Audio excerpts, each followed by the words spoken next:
খাদিজা রাদিয়াল্লাহু আনহা হচ্ছেন প্রথম নারী যাকে কোরআনের আয়াত দ্বারা উম্মুল মুমিনিন অর্থাৎ মুমিনদের মা উপাধি দেওয়া হয়েছে।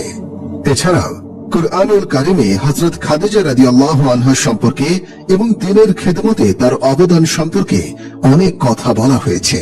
রাসূলুল্লাহ সাল্লাল্লাহু আলাইহি ওয়াসাল্লামের সাথে বিয়ে হওয়ার পূর্বে তিনি মক্কার অনেক বড় ধনী ব্যবসায়ী রমণী ছিলেন।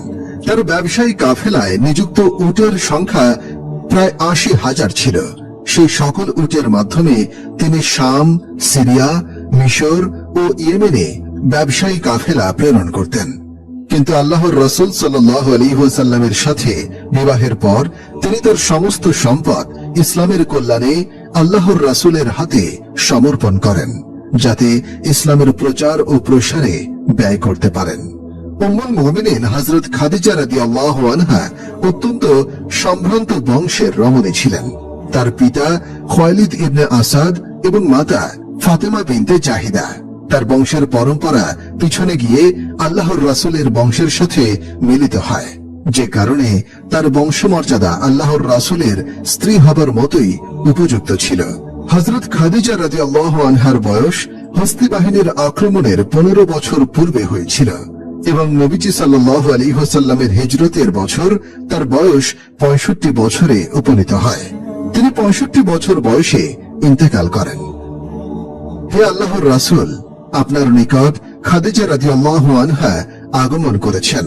তার হাতে একটি পাত্র রয়েছে, তাতে তরকারি এবং খাবার দাবার নিয়ে আসছেন। যখন তিনি আপনার কাছে আসবেন, আপনি তাকে জানিয়ে দিবেন যে আল্লাহ তাআলা এবং জিবরাইল তাকে সালাম জানিয়েছেন এবং তাকে সুসংবাদ দিবেন। জান্নাতের মাঝে তার জন্য একটি মণিমুক্তা খচিত প্রাসাদ তৈরি করা হয়েছে, যেখানে কোনো কষ্ট থাকবে না, কোনো শব্দ হই হুল্লোড় থাকবে না, শান্তি ও নীরবতা বিরাজ করবে। আরেকটি হাদিসে হযরত আলী রাদিয়াল্লাহু আনহু থেকে বর্ণিত, রাসূল করিম সাল্লাল্লাহু আলাইহি ওয়াসাল্লাম বলেন, ঈসা আলাইহিস সালামের সময় নেককার নারী ছিল হযরত মারিয়াম আলাইহিস সালাম। ঠিক তেমনি আমার সময় সবচেয়ে সম্মানিত এবং নেককার নারী হচ্ছে খাদিজা। হযরত আব্দুল্লাহ ইবনে আব্বাস রাদিয়াল্লাহু আনহু হতে বর্ণিত, নবী করিম সাল্লাল্লাহু আলাইহি ওয়াসাল্লাম একদিন মাটিতে 4টি দাগ টানলেন। তারপর সাহাবীদেরকে উদ্দেশ্য করে জিজ্ঞাসা করলেন, তোমরা কি জানো এরা কারা? সাহাবীরা উত্তর দিল, আল্লাহ ও তার রাসূল সবচেয়ে ভালো জানেন। তখন আল্লাহর রাসূল সাল্লাল্লাহু আলাইহি ওয়াসাল্লাম বললেন, এই 4 জন হচ্ছেন জান্নাতের সবচেয়ে সম্মানিত 4 মহিলা। একজন হচ্ছে খাদিজা বিনতে খুয়াইলিদ, দ্বিতীয় জন ফাতেমা বিনতে মুহাম্মদ, তৃতীয় জন ফিরআউনের স্ত্রী আসিয়া এবং চতুর্থ জন হযরত মারিয়াম বিনতে ইমরান। হযরত খাদিজা রাদিয়াল্লাহু আনহা আল্লাহর রাসূলের প্রথম স্ত্রী ছিলেন।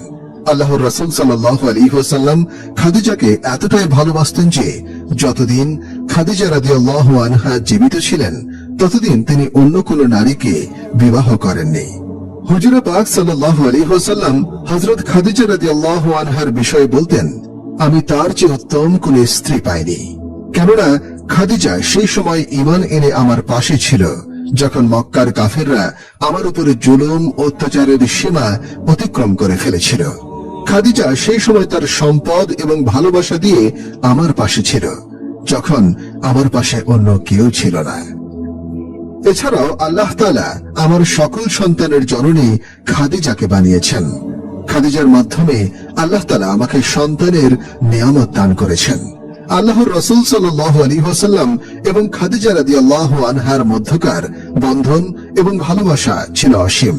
হযরত খাদিজা রাদিয়াল্লাহু আনহার ইন্তেকালের পর তার জানাজার নামাজ আদায় করা হয়নি। মূলত এটা এই কারণে যে খাদিজা রাদিয়াল্লাহু আনহা যখন ইন্তেকাল করেন তখন 5 ওয়াক্ত সালাত সহ জানাজার সালাত বা অন্য কোন সালাতের বিধান নাজিল হয়নি। ঠিক একইভাবে হযরত খাদিজা রাদিয়াল্লাহু আনহার ইন্তেকালের দিন রমজান মাস হলেও সেই দিনে কেউ রোজা রাখেনি, কেননা তখন রমজানের রোজা ফরজ হওয়ার আয়াত নাজিল হয়নি। একই বছরে আল্লাহর রাসূলের প্রিয় চাচা আবু তালিব ইন্তেকাল করেন। এই দুজনই আল্লাহর রাসূলের পাশে ছিলেন, তার কঠিন সময়ে সব ধরনের সহযোগিতা করেছেন। সামান্য কিছুদিনের ব্যবধানে সবচেয়ে প্রিয়তম দুই ব্যক্তির ইন্তেকালে আল্লাহর রাসূল মানসিকভাবে বিপর্যস্ত হয়ে পড়েন। এই কারণে এই বছরকে কষ্টের বছর বলা হয়। হযরত খাদিজা রাদিয়াল্লাহু আনহার মৃত্যু নবীজির হিজরতের এবং সালাত ফরজ হওয়ার বছরেই হয়ে থাকে। হিজরতের কয়েক মাস আগে হযরত জিবরাইল আলাইহিস সালামের সুসংবাদ অনুযায়ী হযরত খাদিজা রাদিয়াল্লাহু আনহা জান্নাতে নির্মিত মণিমুক্তার নির্মিত প্রাসাদে রয়েছেন।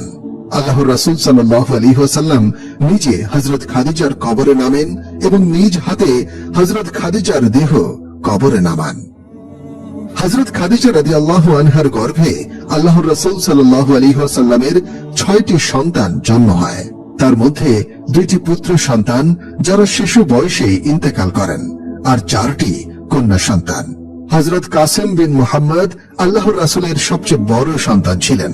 এই ছেলের নাম অনুযায়ী আল্লাহর রাসূল সাল্লাল্লাহু আলাইহি ওয়াসাল্লামের একটি কুনিয়ত উপনাম রয়েছে, আবুল কাসেম।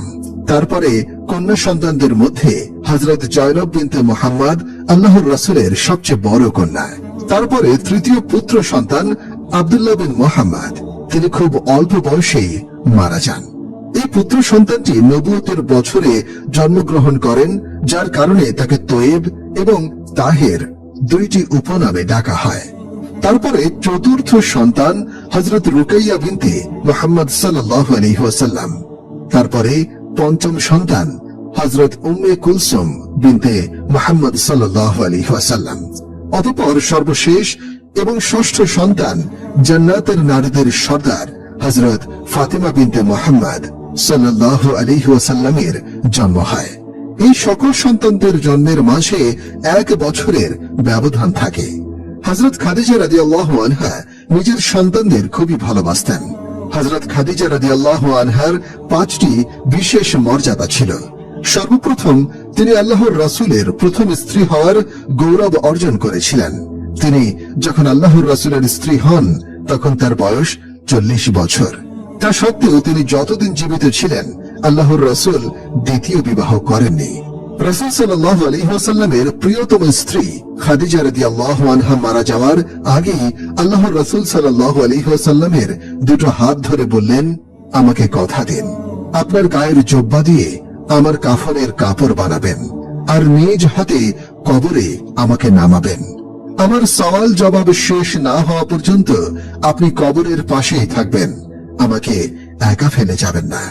রাসূল সাল্লাল্লাহু আলাইহি ওয়াসাল্লাম অশ্রুসিক্ত নয়নে বললেন, হে আমার প্রিয়তমা স্ত্রী, আমি কথা দিচ্ছি। খাদিজা রাদিয়াল্লাহু আনহা শেষ নিঃশ্বাস ত্যাগ করলেন।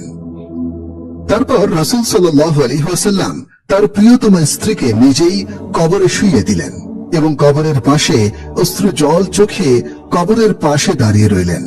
হাবিবের এমন বিমর্ষ মানসিক অবস্থা দেখে মহান আল্লাহর ফেরেশতা জিবরাইল আলাইহিস সালাম চলে আসলেন। জিবরাইল আলাইহিস সালাম এসে সালাম দিয়ে জানতে চাইলেন, হে আল্লাহর রাসূল, আপনি এভাবে আপনার স্ত্রীর কবরের পাশে দাঁড়িয়ে আছেন কেন? রাসূল সাল্লাল্লাহু আলাইহি ওয়াসাল্লাম বললেন, হে জিবরাইল, আমি প্রিয়তম স্ত্রীকে কথা দিয়েছি, তার সওয়াল জবাব শেষ না হওয়া পর্যন্ত আমি এখান থেকে নড়ব না।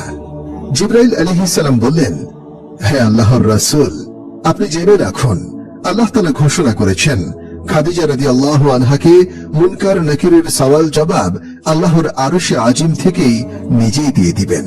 সুবহানাল্লাহ। এই সেই খাদিজা রাদিয়াল্লাহু আনহা যাকে মহান আল্লাহ তাআলা সালাম দিয়েছেন।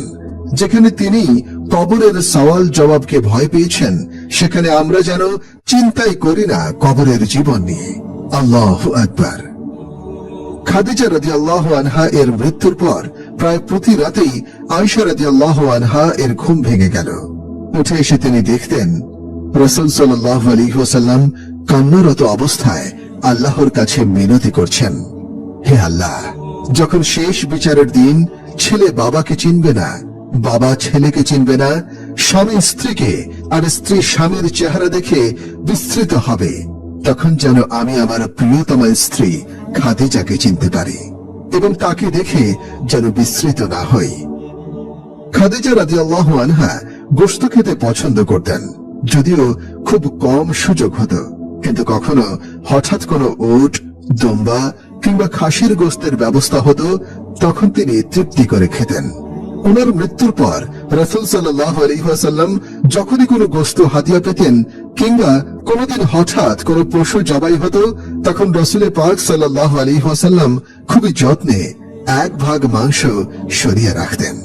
সেটা একটা পোটলায় ভরে মদিনার রাস্তায় চোখ মুছতে মুছতে হাঁটতেন। প্রিয়তমা খাদিজা রাদিয়াল্লাহু আনহা এর পুরনো কোনো বান্ধবীর দেখা পান কিনা সে আশায় কোনো বান্ধবীকে দেখলে পোটলাটা দিতেন। বন্ধুরা, আল্লাহ তাআলার কাছে এই দোয়া করি যেন আমাদেরকে কিয়ামতের দিন আল্লাহর রাসূলের শাফায়াত নসিব করেন। আমিন।